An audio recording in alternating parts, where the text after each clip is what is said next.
Hello, everyone. Logan Hertz here with Hazeltine LLC. We have back a returning guest, Glenn Yaney. Glenn is a big investor in mobile home parks, and he is also personally doing the infinite banking concept. We've had him on our show before to talk about a few different things. So, Glenn, good to have you on the show. How you doing? Thanks for having me, Logan. Always excited to be on your show, and I love watching it as well.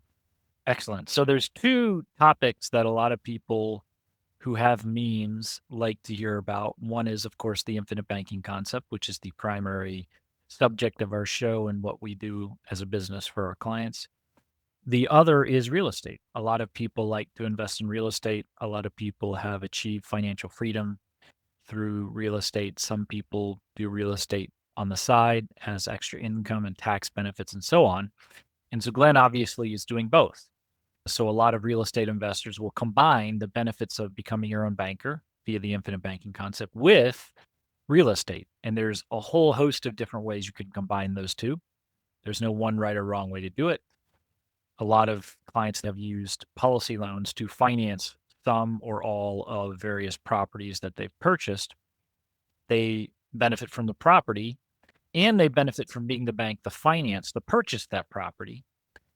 And a lot of the benefits are not even necessarily directly monetary, but the control that it gives you over the process. Because if you go to a third party lender, that of course can be a great thing. You can get great terms, it gives you more leverage, but now they have control. They set the terms, you have to pay them back, and you have to qualify, which a lot of real estate investors I hear about who are very good real estate investors struggle to qualify with the banks because on paper they don't show a lot of income because they're real estate investors. They're not paying taxes, which is good until you go to a bank and show them you only make $20,000 a year. They're going to say, we're not going to make you a loan. All this is a long winded way of I wanted to get from Glenn some real life results. We've had some others on our show, like Tyler Willie, who's been using his whole life policy and has clients who use their whole life policies about how are people actually utilizing their policies. And I want to throw out a disclaimer that these are more advanced use cases, but don't self select out of the process if this scenario does not make sense for you. Yep. It's perfectly fine to take out a convertible term life insurance policy. It's perfectly fine to take out a whole life insurance policy and use it as a savings vehicle, saving Yep. for retirement. That's perfectly fine. You don't need to do all these advanced use cases. Usually, where this makes sense is people are already doing something else or they already want to Yep. do something else, like investing in real estate. And the whole life insurance policy doesn't change what they're doing, but it adds an extra dimension to it. It adds rocket fuel to what they're already doing. It gives them more control and better returns and more cash flow and better tax benefits potentially from the activity they're going to do anyway, whether it be business activity or investments or what have you. So don't be intimidated or self select out if this is too advanced for you. Not everyone is a real estate mogul like Glenn Yaney. Not everyone buys Ferraris for fun. But Glenn, with that being said, you want to tell us some of the ways you've been using your whole life insurance policy. And I think you're only in year two of having a policy. Is that correct? Year two. So lots has happened. Even after I got my policy, I got in 2 years, and it's actually been a year and a half. I had two hurricanes come through Tampa. We have a handful of mobile home parks based out of the outer areas of Tampa MSA. This is after I've started my policy. And I had a newfound respect for reserves. When you create a reserve, you're able to pay yourself more because you have the reserves to have the fluctuation in pay. But when you don't have the reserves, you are forced to cut your pay pretty aggressively. A lot of our deals have been underfunded or not funded properly to what it should have been. And because of the underfunding, we had to cut off distributions and stuff like that, which hurts my pay a lot. So I started, my pay was around, I'll just be upfront, 18,000 a month. And today it's 13,000 a month. So it's not like everything's always perfect, but the policies have still been funded. And a lot of those syndications have other people's money. We've been accumulating all the rents and then putting it into the property. Thankfully, not many of our properties got hit very hard, but the ones that got hit the hardest was the two properties that I owned by myself. And I had about 50,000 in reserves before the hurricane. I looked at the P&L statement for those two properties and I spent $125,000 on the renovation to get the properties back to where they need to be. Now that I've renovated them, they're paying way more, which is great, but didn't want to come up with $125,000 this past year. That's been the story of the past year. My favorite line from Nelson Nash, and it's the thing I repeat to myself, is don't be afraid to capitalize. When you have capital, opportunities show themselves. My house got flooded during the hurricanes, and both cars got totaled, and because of salt water, and they were above the rockers, really above the door line. So water got in the cars, and they both got totaled. So I ended up having to buy two cars. I did have to finance those, but I think about just those two loans alone, it was about $70,000 worth of cars. I drive a Honda Passport. My wife drives a Honda Pilot, family-oriented cars, but I had to buy $70,000 worth of cars. Thankfully, they were paid off, but actually, they were not paid off. I borrowed against them a while ago to buy a real estate deal, and it's being paid for by another entity. So I don't actually pay them, but at the same time, I'm just stretching myself. So when I really needed the money, it's going out for the property that needed to pay me. If I don't put this money into the properties, I'm not getting paid. And then my own personal life is getting turned upside down. My house got flooded. I had to move out. I moved 3 times in the middle of that. Just to show you all the mistakes I've made up to this point, I had moved from a rental to moved into another rental that's in a nice area. And I overextended myself because my income was high and I moved into this rental. And within 2 weeks, I got flooded out. And I was very grateful for the flood, to be honest, because I was waking up with anxiety of this new house payment. These are things that happen in life. They call it Parkinson's law. Your needs meet your income. And that was what was happening without even trying. I've always been frugal. I've always saved a lot of cash, never believed in debt. But those things start to happen without a reserve. If you don't have a place for your capital, you start to find place to spend it. So how have you been using your whole life insurance policies here in year 2, and how have they helped? Yeah, so what I've done with my policies is I've kept them as reserves. I believe that, but then I have taxes for properties, and then I have insurance, that's taxes and insurance, probably 10 to 15,000 a year. Through this, I've always funded the policy. I paid up the base originally, and then put money into the PUA. And because the PUA is almost 100% accessible right when you pay into it, I was still able to pay those premiums. For me, I was always afraid, like I'm about to get myself into this thing where I'm committing a lot of money towards premium. I was able to put money in to pay the premium, and then I wouldn't always pull it right back out, but I always knew it was there. So I always wanted to pay the premium first because it was accessible. There would be some random shortfalls with operations, properties, and instability to my income. And that's really where the cash value came through.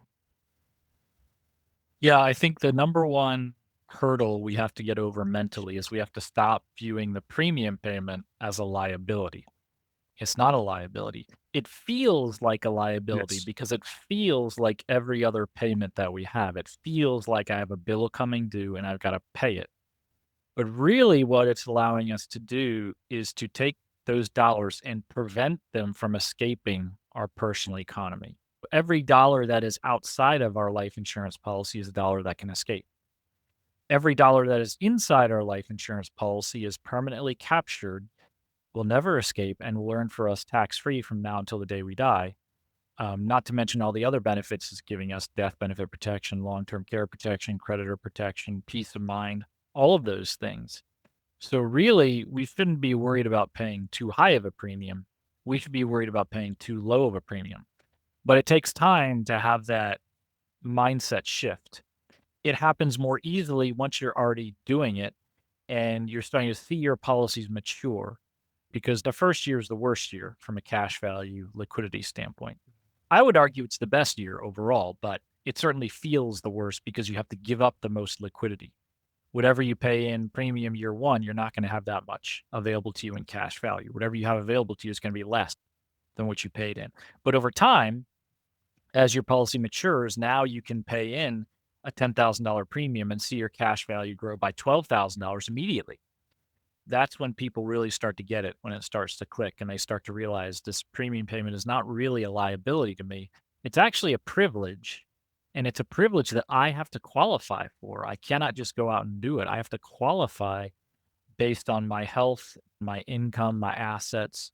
I have to qualify for this. And so that's where, as an example, convertible term comes in because it secures my right to buy whole life insurance in the future, where without that, I might not be able to. I haven't reserved my spot in line. I don't have a guarantee of being able to purchase this in the future. And then we can bring in other family members, which is where it gets even more powerful. We can have what they call the family banking system, Yep. right? The more people you add, the more powerful it becomes. If it's just you, that's great. If you're able to add spouses, children, brothers, parents, grandparents, uncles, business partners, whoever is involved in your financial life, the more you can pool your resources together and have these mutually beneficial relationships, the better it becomes for everyone. It becomes an exponentially increasing benefit. Also, there are plenty of estate planning benefits as well, which, by the way, that's another thing. If you're taking out a life insurance policy, then you need to also be doing estate planning if you haven't done it already. Estate planning is not difficult, but it is something that you need to do to cover some potential gaps in your plan. And I will link to a couple of other episodes we've done on estate planning. I work with Mike Baloney. And so now I try and do that for all of my clients to make sure that your family banking system will be perpetuated beyond your span, right? Because also, the more multiple generations we get involved, the more powerful it becomes. You're doing the hard work of starting the system. Now, everyone after you can benefit from you already having built this foundation. But in order to make sure that happens and the system perpetuates itself and the money is not squandered, you have to have proper estate planning to make sure that your future generations must use the death benefit proceeds to take out more whole life insurance policies. They don't have another option. And that cash value cannot be squandered on frivolous things. They have to follow the rules of the trust, what we call a dynasty trust, right? And I'll probably do an episode on dynasty trust at some point in the future because that really is part of this. If you want to set up your infinite banking system, you want to make sure it's preserved beyond your death. So what your heirs get is more than just a death benefit. It's a whole banking system that is protected by a trust and by proper documents so that you do what the Rockefellers do. You do what the Rockefellers do. But that was a long-winded segue into, I believe, Glenn, you have now taken out some policies on other members of your family, and you're using that in a pretty interesting way. You want to talk about that particular component? I just got done reading the book from Jason Lowe and Richard, I forgot his last name, Gain or Bain, but it's Don't Spread the Wealth. The one thing that stood out to me when I read that book was, and because I've always heard what you were saying about the creating a trust and all these systems, an even more important thing to do would be to bring your family in because you're actually educating them on what you're doing. And then they can see it and then they can reap the benefits of the cash value as well. So you're creating a system that is together as a family. It seems like it always happens. It's a cultural thing where you see certain cultures, they keep all their money together. I used to look at bank statements with my old job. Everybody would funnel their money together and then they would buy a business or something like that. And that's something I really have respected just because it's when they keep the money together, it creates the large, you're able to buy bigger purchases, which becomes safer assets from what I've seen. Buying a Right. And duplex. Yeah. even beyond that, even beyond, because a lot of people vomit at the idea of doing something with their family, and that's fine. I would say you don't need to do that. It's just about coordination. Yeah. You don't have to pull your funds together because maybe there's a lack of trust. Maybe not everyone in your family is financially responsible. I understand why you wouldn't Yeah. necessarily want to bring Yeah. those people in. But through proper estate planning, what you can have is at least you can coordinate. So we're not pooling our money together, but we're at least making sure that we're coordinating and making the most efficient use of whatever resources we have. The analogy is I would use is, let's imagine, Glenn, you are an employer and you have 10 amazing employees who do great work, but none of them ever speak to each other. They never coordinate with each other. They all just go off, do their own thing, and they do the best they can, but none of them are coordinating with each other. What kind of a company would that be? That's what most families are doing, right? And again, you don't have to go to the extreme of pooling your money together. You don't have to even tell each other how much money you have. Just do basic estate planning. You can cover a lot of gaps and Mm. leave yourself in a much stronger position as a family. That oftentimes can be an opportunity to find, and maybe there are some ways we can coordinate a little more, even if these other people don't get it. Because let's face it, most people are never going to be convinced of the more advanced strategies that we do. That doesn't mean there cannot be some level of coordination with them, which will make everybody's financial future better. Something I've actually done personally with my family. My dad went through a pretty serious heart attack in February and had a, I think it was a quadruple bypass. And obviously, you start to see for me, I think my parents are going to live forever, and I've already knee deep into the life insurance, love the content that surrounds it as well. So then I started thinking about how if something happened to my mom's always been the bread earner. She's always made the money, and she plans on working for another 4 or 5 years. And so I thought that it would be a good idea to get a life insurance policy on my mom, just because I believe in IBC and should be a lot more people should be doing it. Long story short, I don't know if I had to sell my mom on the idea, as in her getting into the IBC. I sent her the links, stuff to follow. Some people are not interested in it, but she was okay with having a legacy and realized she was afraid that she wasn't going to be insurable. So I said, let's just try it out and see what happens. We were able to get a policy on her.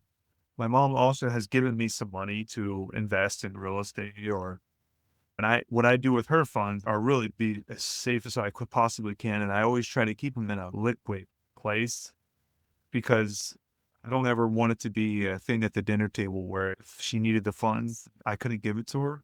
I ended up funding her whole life insurance policy with it.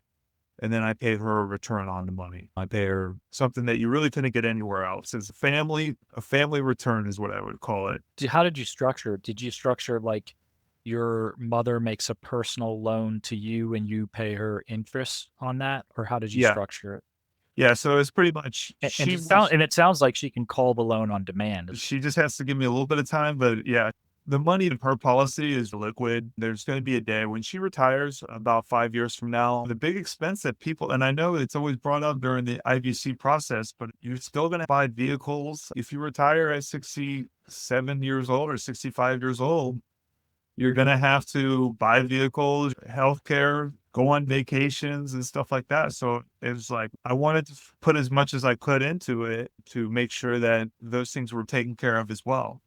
We structured a loan. It had nothing to do with the life With the insurance, policy. but that's where the money went. Yeah, it went into Yeah. the life. So again, for those who are listening, this is just one of a number of creative use cases you can do where Glenn structured it like a loan. That's a very smart way of doing it. It makes sense from both sides. So his mother doesn't have to be bought in on the infinite banking concept. From her perspective, she's benefiting because she's giving you a loan and you're paying her. You told me what the interest rate was off camera, a very attractive interest rate that she could never get anywhere else. She's happy because she's making interest. You're Yeah. happy because you have the life insurance policy and you're getting all the benefits from that. And so is she because she has the legacy component. Yes. Like So it's I also like to broaden the conversation too, because what we focus on is the infinite banking concept. But it doesn't matter how we're using whole life insurance. We get all the benefits associated with whole life insurance. Everyone is a little different in terms of what aspects of it do they value the most. And that will influence case design. Not only that, it grows with you, as Chris Kirkpatrick would say. When you're young, in getting into a whole life insurance policy, you probably value the cash value more than anything else and your ability to leverage the policy, your ability to finance so many different things from your policy. That's great.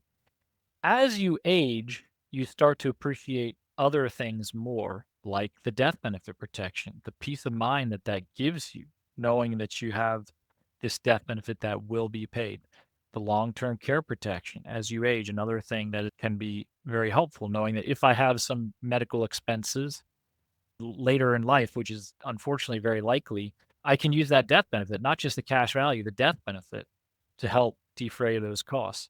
The creditor protection, that's another thing that people start to appreciate, especially higher net worth people appreciate the fact that there's creditor protection. When people first get into whole life insurance, they don't appreciate the death benefit and they don't appreciate protecting their insurability because your father is not insurable. Your mother Yeah. was not sure if she could get a policy. Young people don't think about that, but they should. By the time they're at the point where they are worried about those things, they've already got it taken care of. So instead of having to go back and say, wait a minute, maybe I need more death benefit, maybe I need to protect my insurability, and now it's going to be a lot more expensive. I won't have the cash value there, and maybe I already have some health issues. I already have it there. It's just that I appreciate it more. The more people do whole life insurance, whether it's infinite banking or any use case whatsoever, the more they appreciate it and more of it they want. It's really the opposite of so many other things in life. In other areas of life, we want what we do not have. The grass is always greener on the other side. If there's something we want and we cannot get it, that makes us want it even more. With whole life insurance, it seems to be the opposite. The people who don't have it don't really know what they're missing. So they have no desire for it. The people who have it, the more they have it, the more they appreciate it and the more of it they want. I would say the biggest hurdle is the first year. Say your premiums for me was 60,000 and it was 37,000 in the first year. I can even tell you that I wasn't even thinking long range. Like I wasn't thinking how that Well, actually, let me stop you for a second there. I think we suffer a little bit in the infinite banking community in that Nelson Nash, I know this is blasphemy, but he was not a great communicator. He was a yeah, great motivator. He was not good at explaining abstract concepts. And unfortunately, we end up parroting a lot of what Nelson Nash said because he is the authority figure in the infinite banking concept. But he had a kind of folksy, yeah. imprecise, ham fisted way of expressing things that is not helpful and muddies the waters. So when he says think long range, I disagree. I'd say a few things. Now, I'm not saying it's wrong. If he says Yeah. think long range, let me be clear. It's not wrong. It's just imprecise. Really, it's about proper financial structure. So if you want to build a large house, you need to build a large foundation. And when you're building that foundation, you're not going to be seeing a lot of above ground progress. That's not necessarily thinking long range. It's just I have to do proper structure. Because when you say think long range, it implies that this doesn't make sense in year one. That would only make sense after the policy matures, like year five, where we're really getting some great cash flow. And then it makes sense. And you just got to wait. You do have to wait for the liquidity to come around. That's true. But it still absolutely 100% makes sense in year one. As a Catholic, there are two moments that are the most important: now and at the hour of death. Now and the hour of death. If I think long range, I'm locking myself into a time bound way of thinking, which is the wrong way to think. We should be thinking in a way that is timeless, that is not bound by time. In other words, we should be thinking in terms of eternity. What we do makes sense today and forever. There's no waiting. I do the right thing today. So I disagree with Nelson. It's not really think long range. That's not it. It's proper financial structure. So if we think long range, we're locking ourselves into a time bound way of thinking, which limits us. We have to think in a way that is timeless. The magnificent cathedrals that the great Catholics built centuries ago, they're still just as relevant today as they were when they were built. They are timeless. They're not time bound. They're not bound into some particular fashion of that era. No, they're just as relevant today as they've always been and will be until the end of time. I'm sorry, that was something I had to insert there. I cut you off a little bit, but I No, know what you mean when you say think long range. I would express it differently though. I don't wanna be locked into a time-bound way of thinking.